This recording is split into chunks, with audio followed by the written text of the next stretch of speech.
और आप mobile screen पे कैसे दिखाएंगे? मोबाइल स्क्रीन में कैसे देखाएं, मतलब आपकी ये वाली साइट अगर कोई मोबाइल में देखे तो उसको भी ये मेन्यूज नजर आने चाहिए, ठीक है। अब ये मेन्यूज नजर कैसे आएंगे जब तक आप इसको रेस्पॉन्सिव नहीं बनाओगे। अब उसके लिए तीन तीन लाइनों वाला मेन्यू। जी जी जी जी, उसको बोलते हैं टूगल बटन। अब वो हम्म। उस अब उसके लिए भी यहाँ पे वर्डप्रेस में प्लग इन है रेस्पॉन्सिव मेन्यू के नाम से। अब आपको क्या करना है, प्लग इन ऐड करना है, डिलीट इंस्टॉल करके एक्टिव करना है, आपका मेन्यू रेस्पॉन्सिव हो जाएगा। तो सबसे पहले तो मैं इस नाम से प्लग इन को डाउनलोड कर लेता हूँ। आप यहाँ पे लिखेंगे वर्डप्रेस, प्लग इन का नाम सर इसकी वीडियो बना लें आप, जी जी वीडियो में बना रहा और हूँ। हाँ भेज दिएगा ये। ठीक है, ये वाला प्लगइन है जो आपको मोबाइल स्क्रीन पे भी सही व्यू दिखाएगा। जब तक आप ये रेस्पॉन्सिव अपनी साइड पे रेस्पॉन्सिव मेन्यू वाला प्लगइन ऐड नहीं करेंगे, आपकी साइड में भी फुली रेस्पॉन्सिव नहीं हो। आपकी सर साइड इसमें डिफॉल्ट में नहीं आ सकता? आपकी साइड में अगर कोई मोबाइल पे व्यू करे तो हो सकता है उसको टूगल बटन नहीं दिखे। तो उसके लिए आपकी साइड वर्डप्रेस के अंदर आपको रेस्पॉन्सिव मेन्यू ऐड कर दें ताकि कंफर्म हो जाए कि ये रेस्पॉन्सिव है। तो इसके लिए आप यहाँ पे रेस्पॉन्सिव मेन्यू को डाउनलोड कर लें। डाउनलोड करने के बाद वही जिस तरह आप प्लगइन के फोल्डर में डालते हो, आप यहाँ से इसको कॉपी करो, और कॉपी करने के बाद आप लेके जाओ इसको कहाँ पे, सी के अंदर, सी के अंदर रैम्प, रैम्प के अंदर www, हमारी फोल्डर का प्रोजेक्ट नाम था न्यूज़, न्यूज़ के अंदर WP कंटेंट। यहाँ पे देखें अभी मैंने प्लगइन उठाया है, तो प्लगइन्स। प्लगइन्स के फोल्डर में जाओगे, यहाँ पे इसको पेस्ट कर दोगे और यहाँ पे right click extend here, extend here करोगे तो ये चीज़ यहाँ पर आ जाएगी। अब आप चाहो तो इस जिप वाले को डिलीट कर दो, और प्लगइन जो भी आप ऐड करो उसके बाद डैशबोर्ड में आके इसको एक दफ़ा रिफ्रेश कर दो। तो इसके अब ये अभी एडमिन पैनल में नहीं है, तो हम एडमिन पैनल में कैसे जाएंगे वो भी बता देता हूँ मैं आपको। ये फोल्डर का नाम है, इसके बाद हमने लिखना होता है WP, डब्ल्यू WP का मतलब है वर्डप्रेस, उसके बाद admin minus sign, minus sign के बाद एडमिन, एडमिन। उसके बाद एंटर कर देना है। आप इंटर करोगे तो ये एडमिन पैनल पे आ जाएगा। इसके बाद यहाँ पे एडमिन पैनल का जो भी आपने यूजर नेम पासवर्ड रखा हुआ है वो आपने इंटर कर देना है। इंटर करने के बाद आप डैशबोर्ड पे आगे, अब हमें प्लगइन में जाना है, इंस्टॉल प्लगइन में जाएंगे। तो अभी जो हमने प्लगइन ऐड किया है उसका नाम क्या था, रिस्पॉन्सिव। Responsive menu. इस बार मेन्यू जो आपके पास आ रहा है, क्योंकि ये मेन्यू यहाँ पे जो मेन्यू दिखा रहा है ये वही दिखा रहा है जो उसके फोल्डर्स में मौजूद है, ठीक है। अब इसके फोल्डर्स में अगर मैं आपको दिखाऊं तो यही मौजूद है, जी ठीक है, इसलिए वही दिखा रहा है। अब आपको क्या करना है, इसको एक दफा एक्टिव कर देना है। आपकी साइड पे जब ये रेस्पॉन्सिव मेन्यू एक्टिव हो गया, अब इसकी साइड पे आप देख सकते हैं, यहाँ अगर आप जैसे देखेंगे आपको यहाँ पे एक बटन नजर आ रहा होगा, अगर आपको नजर आ रहा हो जी तो जी जी टूगल बटन। टूगल बटन, इसको आप यहाँ पे क्लिक करोगे तो यहाँ पे देखें ये मेन्यू आ रहा है रेस्पॉन्सिव मेन्यू। तो और इसके जी अंदर क्लिक करेंगे तो ये पहले नहीं था। सब मेन्यू। ये अब टूगल बटन आपके पास तभी आएगा जब आप रेस्पॉन्सिव वाला प्लगइन जो है अपने पास इंस्टॉल करोगे। तो जी दूसरी बात ये कि ये तो फुल स्क्रीन है, अगर इसको हम मोबाइल स्क्रीन में देखेंगे वो कैसे देखेंगे, अपनी साइड को कहीं से भी इंस्पेक्ट कर दो, क्या कर दो, इंस्पेक्ट। इंस्पेक्ट। इंस्पेक्ट करेंगे। इंस्पेक्ट के बाद आपका नीचे ये एक खुल जाएगा, यहाँ पे ऊपर अगर मैं इसको करूँ, ये देखिए कोड वाला सेक्शन खुल गया। यहाँ पे आपके पास मोबाइल स्क्रीन का आइकन बना हुआ है जिसमें लिखा हुआ है टूगल डिवाइस टूल बार। इसके ऊपर आप क्लिक करोगे तो जैसे क्लिक करोगे तो अपनी साइड को ये मोबाइल स्क्रीन के हिसाब से दिखाएगा कि आपकी साइड मोबाइल स्क्रीन में इस तरह दिखेगी, ठीक है। ठीक है। तो यहाँ पे आप देख सकते हो, इसके ऊपर आप क्लिक कर सकते हो, ये आपका मेन्यू भी आ रहा है यहाँ पे। तो ये टूगल बटन कहलाता है, यहाँ पे भी मेन्यू आपके आ रहे हैं, तो आप यहाँ से भी इस साइड को देख सकते हो। तो इसका मतलब ये अब आपका रेस्पॉन्सिव हो गया। उसके बाद इसके कलर और ये चीज़ें चेंज करनी है तो वो भी आप चेंज कर सकते हो। इसके डिफरेंट ऑप्शन, इसके प्लगइन में जाके आप इसके और ज़्यादा ऑप्शन देख सकते हो। वो ऑप्शन कैसे देख सकते हो, उसके लिए आप यहाँ पे वापस आओ। यहाँ पे आपके पास रेस्पॉन्सिव मेन्यू के नाम से ये चीज़ आ गई है आपके पास डैशबोर्ड में। इसको एक दफ़ा क्लिक कर देना है। क्लिक करने के बाद आपके पास यहाँ पे ऑप्शन आ रहे हैं। इसके ऊपर ऑप्शन ये कंटेनर ऑप्शन है, ये कंटेनर के अंदर ये चीज़ आ रही है, और इसके मेन्यू के अंदर ये चीज़ आ रही है, और इसके सब मेन्यू के अंदर ये चीज़ आ रही है। अच्छा, ये सब मेन्यू मतलब सब मेन्यू ऑप्शन आपके पास वो वाले सब मेन्यू है जो ये देखें ये टेक्नोलॉजी है, इसके ऊपर क्लिक कर रहा हूँ तो ये सब मेन्यू है। अब ये कहता है इसके अगर आपको कलर वलर चेंज करना है तो वो भी आप यहाँ से चेंज कर सकते हो। तो इसके कलर में यहाँ से चेंज करता हूँ। आप इसकी फॉन्ट साइज भी यहाँ से बढ़ा सकते हो। आइटम बॉर्डर कलर, यहाँ पे कलर आ रहा है, ये कलर आप मैं यहाँ से वहाँ से ब्लैक आ रहे थे तो मैं इसको थोड़ा सा चेंज, ये कलर होवर के बाद कलर कौन सा होना चाहिए, ये आ गया आइटम बॉर्डर कलर। और उसके बाद ये वाला कलर थोड़ा चूज कर लेते हैं। ये कलर हमने चेंजिंग करा। चेंजिंग करने के बाद आपने इसको अपडेट कर देना। और भी ऑप्शन हैं, ऑप्शन में जाके अगर आपको जो ऑप्शन चूज, क्यों बिलारा करो ना, ठीक है, सारे ऑप्शन है, यहाँ से आपने अपडेट कर देना है। अपडेट करने के बाद एक दफ़ा इसको हम रिफ्रेश कर देते हैं। रिफ्रेश करने के बाद इसके ऑप्शन में जाते हैं और इसके ड्रॉप डाउन में जाते हैं। ये देखें ये रेड लाइन अगर आपको शो हो रही हो, जी सर। हाँ, तो ये पहले नहीं थी, ये मैंने अभी कलर चेंज किया है इस वजह से। तो यहाँ से अपने हिसाब से आप जो भी चेंजिंग करो आप वहाँ से चेंजिंग। ठीक है क्लियर हो गया ये सबको? जी सर। अच्छा सर एक मिनट, जी जी। इसके अंदर आप ये एक एड न्यू पेज बनाए, इसमें कॉन्टेक्ट के अंदर वो टेबल डाल के भी दिखा दें आप, क्या कॉन्टेक्ट तो आप लगाएंगे ना इसमें? कॉन्टेक्ट्स का फॉर्म लगाऊं? जी, जो मैं आपसे अभी कह रहा था। अच्छा, एक ऐसा करता हूँ मैं ये टॉपिक पूरे कर दूं, उसके चलो बाद ठीक है लास्ट में मुझे याद दिला दिया, ठीक है? ठीक है सर जी। तो ये वाला टॉपिक क्लियर हो गया आपको सबको? जी भाई सबके पास मेरी आवाज आ रही है ना? Yes Yes, sir. पहले तो बहुत नेट स्लो चल रहा था, आपका नेट अब से चल रहा स्क्रीन शेयर भी हो रही है सबके पास? है जी। उसके बाद आते हैं, मुझे अपनी साइट के अंदर स्लाइडर लगाना है, ठीक है? अब स्लाइडर लगाने के लिए भी हमारे पास एक प्लगइन है जिसका नाम है स्मार्ट स्लाइडर 3। जी तो पहले मैं इसको डाउनलोड कर लेता हूँ। वाला प्लगइन है, इसको यहाँ पे आके हम डाउनलोड करेंगे और डाउनलोड करने के 5 अप्रैल 5 अप्रैल तक तो होगी ये। बाजार वगैरह तो सब बंद करवा स्मार्ट स्लाइडर हमने रख दिया और यहाँ पे आके जी। इसको एक्सटेंड कर देना है। एक्सटेंड करने के बाद ये यहाँ पर आ जाएगा, इसको पहले आप डिलीट कर दो और एक दफा आके आप यहाँ पे क्या कर दो, इसको रिफ्रेश कर दो। डैशबोर्ड में आके प्लगइन्स को इंस्टॉल प्लगइन में आके रिफ्रेश कर दो। अभी कौन सा आ गया स्मार्ट स्पाइडर, वो स्पाइडर बोल रहा हूँ, स्लाइडर 3। इसको यहाँ पे आके एक्टिव कर देना। आपके यहाँ पे एक्टिव कर दोगे तो यहाँ पे आपके पास एक दफा फिर रिफ्रेश कर दें तो यहाँ पे स्मार्ट स्लाइडर आ जाएगा। यहाँ पे आ रहा है स्मार्ट स्लाइडर? जी सर। रिफ्रेश करने के बाद ही आएगा, ठीक है? जी आप रिफ्रेश कर दोगे। रिफ्रेश करने के बाद इसको एक दफा क्लिक कर देना है। क्लिक करने के बाद ये कहता है कि भाई आप अपने न्यू स्लाइडर बनाना चाह रहे हो? यस, बनाना चाह रहे हैं तो इसका क्लिक कर दें। अब ये कह रहा है अपने स्लाइडर का नाम बताओ, तो आप कोई भी यहाँ पे नाम बता सकते हो। तो आपको फुल विड्थ में चाहिए, थंबनेल में चाहिए, कौन सा चाहिए? हमने डिफॉल्ट में चाहिए तो डिफॉल्ट में ये चीज दिखा रहा है जो यार ये, पुराना हो गया सर ये तो। ठीक है? बाद में इफेक्ट हम चेंज कर सकते हैं, ठीक है? किसको बीमार है कोई? हम यहाँ पे आके इसको फिलहाल डिफॉल्ट वाले में उठाते हैं और क्रिएट करने के बाद इसके और ऑप्शन, और हाँ, क्रिएट करने के बाद कहता है अपनी इमेजेस ऐड करो। इसके ग्रीन आइकन पे क्लिक करके आप इमेजेस ऐड करोगे। इमेजेस को ऐड करने के लिए इमेज पे क्लिक करो। अब जो भी इमेज आपको स्लाइडर में लगानी है वो आप लगा सकते हो। तो मैं यहाँ से चूज कर रहा हूँ जो भी इमेज, जो भी आपको लगानी है वो चूज कर दें, ठीक है? और यहाँ पे सिलेक्ट कर दें। तो ये इमेजेस वो हैं जो आपकी गैलरी में आपने लगाई हैं। और नीचे आप आएंगे तो और भी ऑप्शन हैं। शॉर्ट कोड इसने दे दिया, देखो हर प्लगइन का ये शॉर्ट कोड दे रहा है, ठीक है? आप शॉर्ट कोड का मतलब ये शॉर्ट कोड बना के दे दिया आपने। अब नीचे ऑप्शन है भाई आपका स्लाइडर के अंदर बटन चाहिए या आपको बुलेट्स चाहिए। यहाँ पे बुलेट्स का ऑप्शन भी है तो मैं बुलेट्स के ऑप्शन को एक दफ़ा क्लिक कर देता हूँ तो हमारा बुलेट्स ऑप्शन भी आ गया। और उसके ऊपर हमारे टेक्स्ट बार हैं और भी बहुत सारे ऑप्शन हैं। थंबनेल है, थंबनेल को इनेबल करना है तो इसको भी इनेबल कर देते हैं, ठीक है? शेडोज हैं, शेडो चाहिए तो शेडो भी कर दें। जो भी चीज़ चाहिए आप यहाँ पे ऑप्शन मजीद आप देख सकते हैं। इसके अंदर बहुत सारे ऑटो प्ले भी इनेबल कर देते हैं, ऑटो प्ले हो जाए। तो ये सेटिंग मैंने कर दी, ठीक है? इसको एक दफ़ा आपने सेव कर देना है। हमने सेव हो गया तो हमारी ये गैलरी सेव हो गई।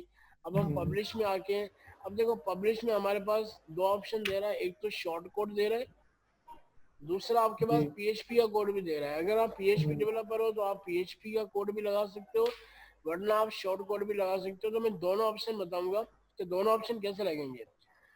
तो पहले तो मैं शॉर्ट कोड उठाता हूँ, यहाँ से मैंने कॉपी किया। मुझे स्लाइडर चाहिए होम पेज के अंदर, तो मैंने ऑल पेजेस में आके मैं जाऊंगा होम के अंदर मैंने एडिट किया। कोई एडिट करने के बाद मैं इसको बोलूंगा कि स्लाइडर मुझे कहाँ चाहिए, तो होम में ऑलरेडी गैलरी यहाँ पे लगी हुई है, तो मैं बल्कि ऐसा करता हूँ गैलरी ये वाली हटा के इसकी जगह पे मैं स्लाइडर लगा देता हूँ। स्लाइडर सही का है। गैलरी का कोड कहाँ से आया था? गैलरी में से आया था ये हमने जब ड्राइंग गैलरी करना बनाई थी चाहिए। तो उसमें आया था, ठीक है। है ना? तो हाँ मैंने उस गैलरी को वहां से हटा दिया, अब मैंने स्लाइडर वाला कोड लगा दिया और यहाँ से मैंने अपडेट कर दिया। अपडेट करने के बाद मैं जब रिफ्रेश करता हूँ कि वाकई होम पेज में ये गैलरी आ रही है या नहीं आ रही है। अगर आप गौर से देखें तो हाँ भाई, गैलरी हाँ भाई। आपकी, ठीक है। थोड़ी सी मैं साइज छोटी करूँ, यहाँ पे देखिए गैलरी आपकी आ गई। इसमें नेक्स्ट प्रीवियस बटन ऑटोमेटिकली आ रहे हैं, ठीक है। और जो मैंने बुलेट्स स्टाइल चूज किया था, अगर आपको नजर आ रहा हो तो यहाँ पे जी बुलेट्स स्टाइल भी आ रहा है, ठीक है। तो ये स्टाइल भी आपका यहाँ पर आ गया। सबको मेरी आवाज आ रही है ना? Yes sir. ठीक है। अब देखें ये आपका जो भी शॉर्ट कोड था, शॉर्ट कोड के हिसाब से ये चीज यहाँ पे आ गई। अब बात ये, सपोज हम ये साइट किसी क्लाइंट के लिए बना रहे हैं और क्लाइंट हमें बोलता है कि नहीं मुझे ये इतना स्लाइडर नहीं चाहिए, मुझे चाहिए ये फुल स्क्रीन में, यहाँ से लेके यहाँ तक, ठीक है। बात समझ में आ रही है? यस। तो अब क्या होगा, अब यहाँ ये कह रहा है क्लाइंट कह रहा है कि मुझे फुल स्क्रीन में चाहिए स्लाइडर। अब देखिए हमारे पास क्योंकि क्लाइंट की कुछ ऐसी रिक्वायरमेंट आ जाती है जहाँ पे हमें पीएचपी का कोड हमें करना होता है, क्योंकि यहाँ पे जरूरत पड़ती है कि आपको पीएचपी की नॉलेज होनी चाहिए वर्डप्रेस में आने के लिए। तो क्योंकि कभी कभी क्लाइंट हमें ऐसी रिक्वायरमेंट दे देता है जिसमें हमें खुद पीएचपी आ जाके कोड करना पड़ता है, तभी उसका मसला हल होगा। तो विड्थ लगेगी ना। पीएचपी आएगी तभी तो आप जो है कोड कर पाओगे। अब देखो इसके अंदर मैंने आपको दिखाया था कि इसने दो काम करके दिखाए। एक तो आपका शॉर्ट कोड दिया हुआ है, दूसरा आपको क्या दिया हुआ था, पीएचपी का कोड। स्मार्ट स्लाइडर में जाके हमारे स्लाइडर का नाम स्लाइडर था, तो इसको मैंने क्लिक कर देना है। क्लिक करने के बाद देखेंगे इसने पीएचपी का कोड भी दिया है। तो आप पीएचपी का कोड कहाँ पे लगाना है, तो आपको वर्डप्रेस के थीम के जो फंक्शन है उसमें जाना पड़ेगा। तो मैं क्या कर रहा हूँ, इसको मैंने कॉपी करा। कॉपी करने के बाद मैं कहाँ जाऊँगा, अपीयरेंस के अंदर। अपीयरेंस के अंदर यहाँ ऑप्शन है थीम एडिटर। थीम एडिटर के अंदर आएंगे और इसको एक दफा क्लिक कर देंगे। कुछ ये दे रहा है जिसको आई अंडरस्टैंड, इस पर क्लिक कर देना है। उसके बाद ये यहाँ पे लगाना है कि भाई ये जहाँ पे ये कह रहा है ये हेडर का सेक्शन होता है, जो स्लाइडर ये कह रहा है ना हेडर के सेक्शन में। तो वर्डप्रेस वालों ने, थीम हेडर। हाँ वर्डप्रेस वालों ने हेडर के नाम से एक अलग से फाइल बनाई हुई है। जो भी हेडर का काम है वो हेडर की फाइल में होगा। तो मैं एक दफा इसको क्लिक कर देता हूँ। क्लिक करने के बाद देखें ये वर्डप्रेस का कोड आ रहा है, ठीक है। अब मुझे ये स्लाइडर किस जगह पे चाहिए, मुझे वो जगह चूज करनी है। अब ये लास्ट वाला जो इसने डिव बनाया हुआ है जिसमें ये कंटेंट दिया हुआ है, अगर आपको नजर आ रहा हो डिव और कंटेनर नजर आ रहा है आपको, इसका मतलब ये है कि आपका जो भी कंटेंट है जो आपका फ्रंट में नजर आ रहा है, होम पेज पे जो नजर आ रहा है, यहाँ से लेके ये पूरा इसके लिए कंटेंट है जो जो इसके लिए इसने कंटेनर का डिव बनाया हुआ है। तो मैं इसको बोल रहा हूँ कि भाई मैं ऐसा करो, ये जो मैंने शॉर्ट कोड उठाया हुआ है ये मैं इस कंटेनर से ऊपर रख देता हूँ। बात समझ आ रही है? जी सही है। तो मैंने क्या किया, ये पीएचपी का कोड जो है मैंने यहाँ पे पेस्ट कर दिया और इसको मैंने अपडेट कर दिया। अब देखते हैं ये स्लाइडर हमारा कहाँ शो। अगर आपको नजर आ रहा हो तो देखें अब फुल हो हमारा गया। हो गया, फुल स्क्रीन में आ गया। सबको नजर आ रहा है? Yes sir. अब ये फुल स्क्रीन में आ गया, लेकिन इसमें एक और प्रॉब्लम है। उस प्रॉब्लम ये है कि देखें हमारी साइड, जो भी हम साइड फट बनाते रहा है, हैं, फट रहा है। फट नहीं रहा। फटने की तो बात अलग है। तो असल में बात ये, फटने को तो हम अलग देखेंगे, वो इमेजेस की वजह से फट रहा है। बात ये है कि यहाँ पे मसला और है कि देखिए हमारा स्टैंडर्ड ये कहता है कि हमारी साइड का जो मेन स्लाइडर है वो सिर्फ हमें होम पेज में चाहिए। लेकिन क्योंकि हमने ये हमारा मेन स्लाइडर है ना, अब इसका मसला ये है कि हर पेज में शो हो रहा है। अगर मैं अबाउट पे क्लिक कर रहा हूँ इस पे भी शो हो रहा है, ब्लॉग पे शो कर रहा हूँ इस पे भी हो रहा है, कोर्स पे क्लिक कर रहा हूँ उस पे भी हो रहा है। ठीक है भाई, अब देखें अब ये इसका मसला होता है जब हमारी जो साइट के अंदर ये प्रॉब्लम होता है कि स्टैंडर्ड ये कहता है कि जो मेन स्लाइडर है वो सिर्फ होम पेज में दिखना चाहिए, दूसरे पेजेस में नहीं होना चाहिए। लेकिन क्योंकि हमने हेडर के अंदर जाके ये कोड किया हुआ है, तो हेडर तो ये पूरा हेडर है, ठीक है, तो ये हर पेज में दिख रहा है। अब अब यहाँ के लिए भी हमें PHP का कोड करना पड़ेगा। अब वो कैसे करना पड़ेगा भाई, आप जो है जहाँ पे आपने स्लाइडर लगाया हुआ है, देखिए PHP के अंदर एक फंक्शन है। अब मैं यहाँ पे इफ कंडीशन लगा रहा हूँ, अगर आपको कोड नजर आ रहा हो तो नजर आ रहा है कोड। जी जी जी जी। अब यहाँ पे PHP के अंदर एक फंक्शन बना हुआ है इस फ्रंट पेज। ये PHP के अंदर फंक्शन बना हुआ है। इससे ये पता चलता है ये फंक्शन क्या कर रहा है, ये फंक्शन ये रिटर्न करता है, क्या ये होम पेज है। फ्रंट पेज हमारा वही होता है जो होम पेज होता है। तो अब मैंने इसको कंडीशन में रख दिया कि भाई अगर ये फ्रंट पेज है तो ये स्लाइडर शो करो, अदरवाइज नहीं करो। फ्रंट पेज में ये चीज शो होगी, अदरवाइज नहीं होगी। इस फ्रंट पेज में आके मैंने ये कोड लगा दिया और मैंने इसको अपडेट। अब देखते हैं ये हर पेज में शो हो रहा है नहीं हो रहा। अभी मैं हूँ ब्लॉग के पेज में, देखें ब्लॉग के पेज से हट गया, अब मैं होम पेज में आ रहा हूँ क्योंकि ये इसके लिए फ्रंट है तो फ्रंट पेज में शो हो रहा है। सही है। अब मैं दूसरे पेज में चेक करता हूँ, अबाउट में क्लिक करता हूँ, नहीं आ रहा। में भी आ रहा है, नहीं आ रहा। भाई ये गैलरी है, ये अलग से हमने गैलरी बनाई थी। हाँ ठीक है, ब्लॉग नहीं आ रहा। नहीं आ रहा। अगर सर हमने 2 पेज में इसको करना है फिर? जी जी, आप बताओ कौन से पेज में करना है। अब जैसा अबाउट अस में करना है, गैलरी में करना है। देखो वो बात ये तो, वो तो फिर पहले वाला क्यों हटाया, बात तो है कि नहीं, वो तो सब पे आ रहा था ना। अब नहीं जैसे नहीं हमारी देखो, चॉइस, हमने 2-3 पेजेस में करना है। नहीं नहीं ऐसे नहीं। देखो हमारा स्टैंडर्ड भी तो हमें देखना होता है ना। हमारा जो स्टैंडर्ड है वो ये अच्छा, कहता है जो मेन स्लाइडर है ना वो। ठीक।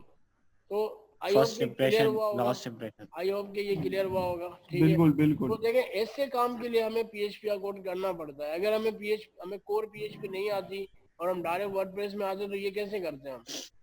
सही बात। इसके तो कभी कभी हमें कोड में जाना पड़ता है क्योंकि कुछ क्लाइंट की रिक्वायरमेंट ऐसी होती है। जो हमारा तीसरा टॉपिक वो है कि हमारा जो ब्लॉक एडिटर है उसको कन्वर्ट कर दो क्लासिक एडिटर। ठीक है। अब ब्लॉक एडिटर कौन सा होता है, जो हमारा लेटेस्ट एडिटर जितने भी हम, जैसे हम किसी पेज को एडिट करते हैं, जैसे ऑल पेजेस में आके मैं कोर्स वाले पेज को एडिट करता हूँ। कोर्स वाले पेज को एडिट करने के बाद जो ये वाला जो आपके पास एडिटर आ रहा है इसको बोलते हैं ब्लॉक। क्योंकि आप एडिटर। ब्लॉक एडिटर आपका लेटेस्ट एडिटर है जो हर किसी को समझ नहीं आता। थोड़ा सा ये कंफ्यूजन हो रहा है, थोड़ा मुश्किल। इससे पहले आता था हमारे पास क्लासिक एडिटर, जो सबसे पहले शुरू के वर्जन में बहुत सिंपल भी है। तो अब ये कह रहा है कि अगर आपको क्लासिक एडिटर वापस से आपको क्लासिक एडिटर लाना है ब्लॉक एडिटर से, डाउन तो आप क्या करोगे, क्लासिक एडिटर के नाम से एक प्लगइन लेता हूँ। पहले मैं डाउनलोड करके आता हूँ क्लासिक एडिटर, यहाँ पे मैं लिख देता हूँ। चीजें सिर्फ डाउनलोड ही होंगी वो।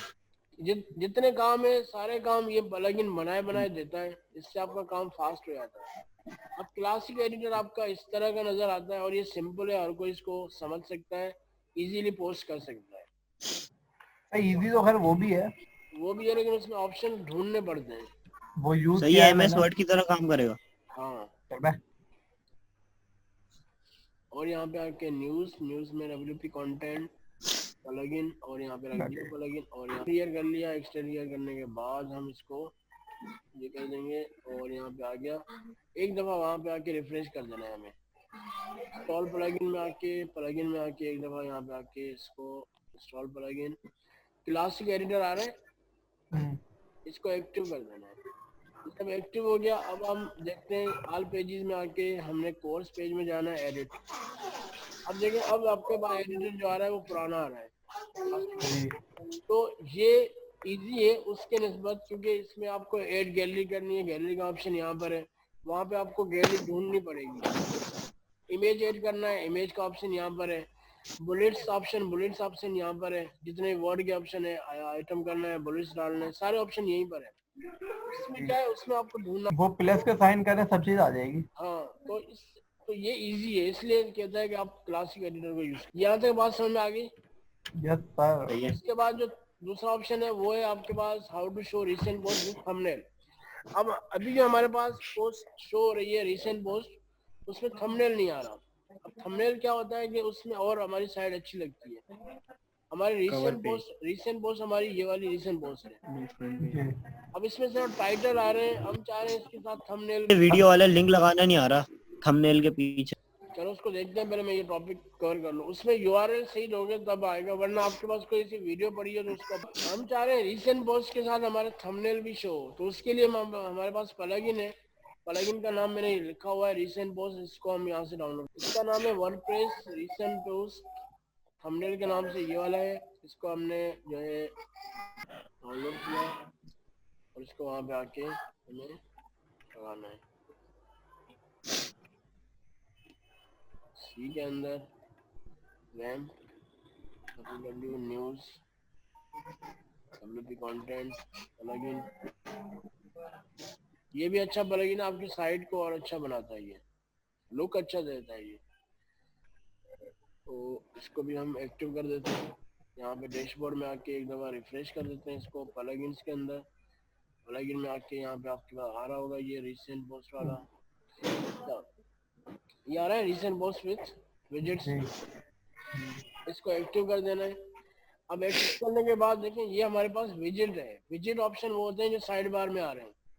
तो विजेट्स ऑप्शन को चेंज करने के लिए हम जाएंगे अपीयरेंस, अपीयरेंस के अंदर आपके पास विजेट्स का ऑप्शन है, विजेट्स के ऑप्शन में ये जो आपकी रिसेंट पोस्ट यहाँ पे नजर आ रही है जी ये वो है जो आपकी पुरानी नजर आ रही है, इसमें तो हम क्या कर देंगे इसको डिलीट कर देंगे, क्योंकि ये पुराना है तो इसको हम डिलीट कर देंगे, इसमें हमारी थंबनेल नहीं आ रही, इसको हमने डिलीट कर दिया। अब जैसे हमने प्लगइन ऐड किया तो यहाँ पे रिसेंट पोस्ट विद थंबनेल आ रहा है, रिसेंट पोस्ट विद थंबनेल आ रहा है, इसको यहाँ पे क्या कर देंगे, इसको यहाँ से ड्रैग कर देंगे और जहाँ पे हमें रिसेंट पोस्ट शो करनी है वहाँ पे लेके जाएंगे। रिसेंट कमेंट के बाद या रिसेंट कमेंट के बाद मुझे शो करना है। अब ये कह रहा है कि इसके टाइटल क्या होना चाहिए, मैं टाइटल कह देता हूँ लेटेस्ट पोस्ट या रिसेंट पोस्ट, जो भी आपको रखना है। मैंने लेटेस्ट पोस्ट कर दिया, उसके बाद ये कह रहा है कि पर पेज में कितने पोस्ट शो होनी चाहिए, तो यहाँ पे मैंने 5 की हुई है तो 5 ही रहने देते हैं, वरना चलो 4 कर देते, 4 पोस्ट शो हो जाएगी। और दूसरा ये ऑप्शन दे रहा है कि open post link new window, अगर किसी पोस्ट पे बंदा क्लिक करे तो न्यू